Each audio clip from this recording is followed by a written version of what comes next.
रावण जुद अजान कियो तब नाग की फास सबे सिर डारो। श्री रघुनाथ समेत सबे दल मोह भयो यह संकट भारो। आनिक गैस तबे हनुमान जो बंधन काटी सूत्रास निवारो। कौन नहीं जानत है जग में कपि संकट मोचन नाम तिहारो। नमस्कार दोस्तों, कैसे हो आप। हमारी चैनल में आप सभी का स्वागत है। मैं हूं आपका दोस्त जयेश वाघेला, फाउंडर ऑफ धार्मिकस्टोरी.com एंड सीक्रेट मिस्ट्रीज। दोस्तों, जैसे आप सभी को पता है कि कोरोना महामारी की वजह से लॉकडाउन के समय लोगों को कई तकलीफों का सामना करना पड़ा है, जिसकी कोई सीमा नहीं। ऐसा ही कुछ इस भक्त के साथ हुआ था। और पिछली वीडियो में पूछे गए सवाल का सही जवाब जानने और 3 सही जवाब देने वालों के नामों का शाउट आउट देखने के लिए वीडियो को अंत तक जरूर देखिएगा। आज का सवाल है, हनुमान जी ने किस पर्वत को उठाया था। ऑप्शंस है गोवर्धन, नीलगिरी, हिमालय या फिर द्रोणागिरी। दोस्तों, इस सवाल का उत्तर आप कमेंट सेक्शन में जरूर दीजिएगा। इस सवाल का सही जवाब मैं अपनी अगली वीडियो में बताऊंगा और सही उत्तर देने वालों में से 3 लोगों के नामों का शाउट आउट भी अगली वीडियो में करूंगा, तो उत्तर जरूर दीजिएगा कमेंट में। मेरा नाम मुकेश कुमार है और मैं अमृतसर पंजाब का रहने वाला हूँ। जयेश भाई, आज मैं भी आपके साथ अपनी कुछ बातें शेयर करना चाहता हूँ। मैंने अपनी लाइफ में बहुत सुना है कि लोगों के साथ चमत्कार होते हैं, पर मेरे साथ कभी भी ऐसा कुछ नहीं हुआ था, क्योंकि बचपन से ही मैंने ईश्वर भक्ति में कुछ खास ध्यान नहीं दिया था। जब भी किसी मंदिर या गुरुद्वारे के पास से होकर जाता तो बाहर से ही हाथ जोड़कर आगे निकल जाता। जब कोई त्योहार या कोई खास दिन होता तो ही मंदिर जाया करता था। शायद इसी वजह से मैंने कभी ईश्वर की कृपा को कभी महसूस नहीं किया। लेकिन जयेश भाई, मैं आपको दिल से धन्यवाद करता हूँ, क्योंकि आपकी वजह से ही मैं आज अपने बजरंगबली की शरण में आ सका हूँ। 2 जुलाई 2015 को मेरी शादी हुई और हमारी एक बेटी हुई। सब कुछ ठीक चल रहा था कि अचानक 30 नवंबर 2017 को मेरे साथ एक हादसा हो गया। मैं रात के समय रोड पर अकेला जा रहा था और कुछ लुटेरों ने मेरे साथ मारपीट करके मेरा मोबाइल और मेरा पर्स तो छीन लिया, साथ ही मेरे बाएं पांव पर बहुत जोर से किसी चीज से वार किया, जिसकी वजह से मेरा बायां पांव बुरी तरह से फ्रैक्चर हो गया। बस उस दिन से मेरे बुरे दिन शुरू हो गए। चोट लगने की वजह से मुझे 2 से 3 महीने जॉब से छुट्टी लेनी पड़ी, जिसकी वजह से मेरा बहुत नुकसान हो रहा था और वो बढ़ता ही गया। ऐसे ही टेंशन में 2.5 साल बीत गया और फिर कोरोना महामारी के चलते लॉकडाउन शुरू हो गया, जिसकी वजह से मेरा काम भी बंद हो गया। जब लॉकडाउन खुला तो मैंने अपने बॉस को कॉल किया और ड्यूटी ज्वाइन करने के बारे में पूछा, पर उन्होंने जो बोला उसे सुनकर मैं दंग रह गया। उन्होंने कहा कि मैं अब तुम्हें काम पर नहीं रख सकता। सिर्फ 10 लोग ही रखने थे ड्यूटी पर और वो हमने रख लिए हैं।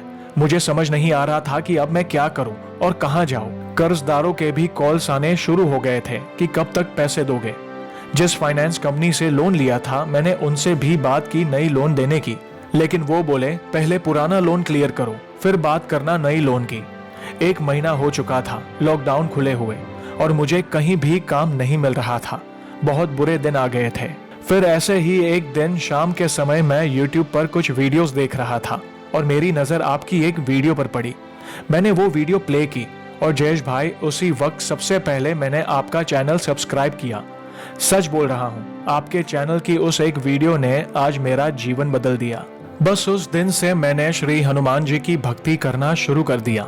रोज सुबह नहाकर श्री हनुमान चालीसा का पाठ करने लगा और बजरंग बाण और सुंदरकांड का पाठ सुनने लगा।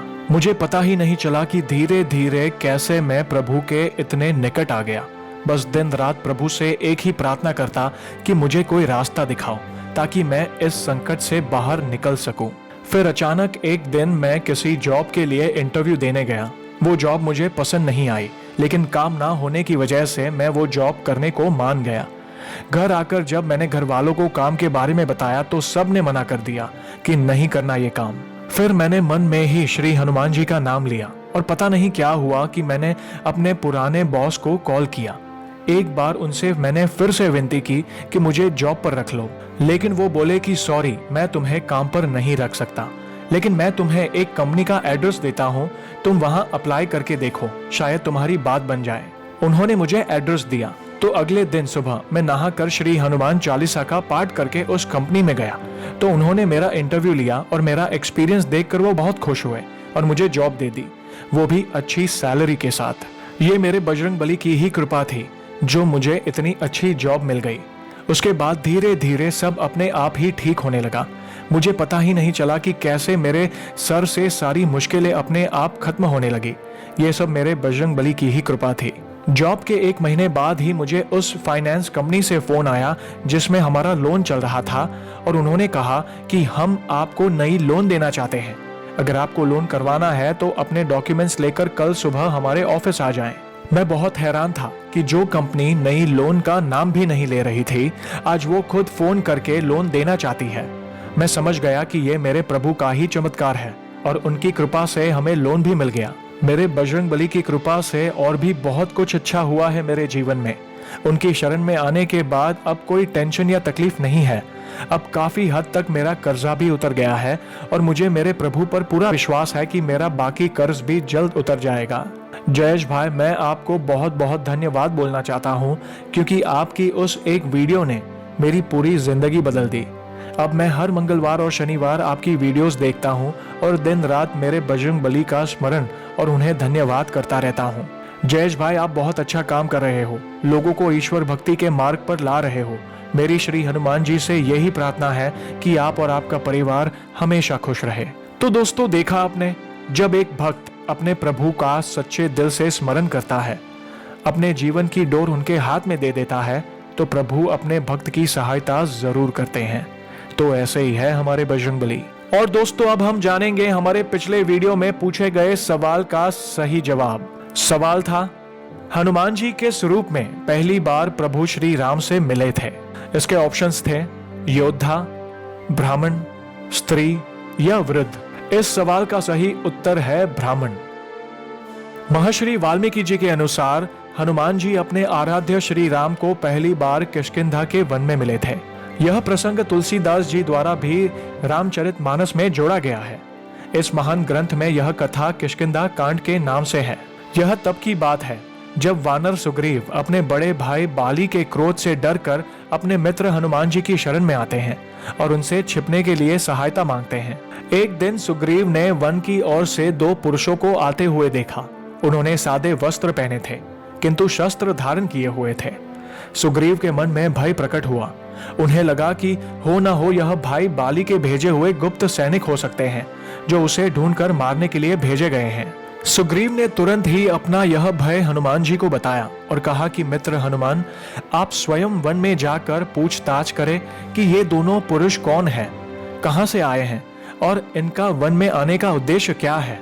मित्र की परेशानी को समझते हुए हनुमान जी ब्राह्मण का रूप धारण कर श्री राम और लक्ष्मण जी के सामने पहुंच गए और उनसे पूछताछ करने लगे।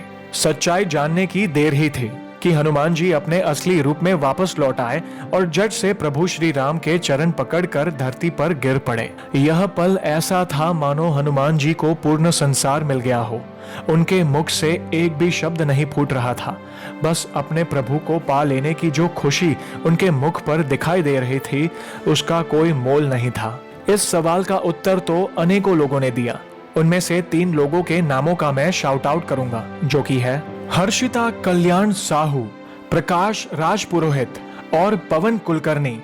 आप सभी का बहुत बहुत धन्यवाद इस सवाल का उत्तर देने के लिए। श्री हनुमान जी की कृपा आप और आपके परिवार पर हमेशा बनी रहे। दोस्तों, अब आप मेरी आवाज इंडिया के नंबर 1 हिंदी पॉडकास्ट ऐप यानी ऑडियो ऐप जिसका नाम है खबरी पर सुन पाएंगे।